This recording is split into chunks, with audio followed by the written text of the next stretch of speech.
পানির অণুর গঠন, অ্যামোনিয়া অণুর গঠন, ক্লোরিক অ্যাসিড অণুর গঠন, মিথেন অণুর গঠন, এবং এটা হচ্ছে কার্বন ডাইঅক্সাইড।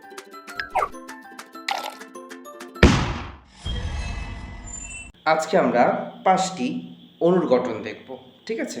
চলো যাই খেলতে খেলতে কীভাবে দেখা যায়। আমরা যদি এখানে দুটি হাইড্রোজেন যুক্ত করি তখন এটা হয়ে যাবে পানি, H2O। দুটি H একটি O, এটা হয়ে যাবে H2O, ঠিক আছে? তো এটা কী হলো? দেখো এটা কী হলো? এটি হচ্ছে মিথেন অণুর গঠন। এই যে মিথেন অণুর গঠন, ঠিক আছে? এই যে মিথেন অণু, এটা কার্বন, আর এই আশেপাশে কমলা কালার যেগুলো আছে এগুলো হচ্ছে হাইড্রোজেন, ঠিক আছে? ওকে, এই যে দেখো এটা কি, একটি নাইট্রোজেন, 3টে হাইড্রোজেন, তো হয়ে গেল কি অ্যামোনিয়া, ঠিক আছে?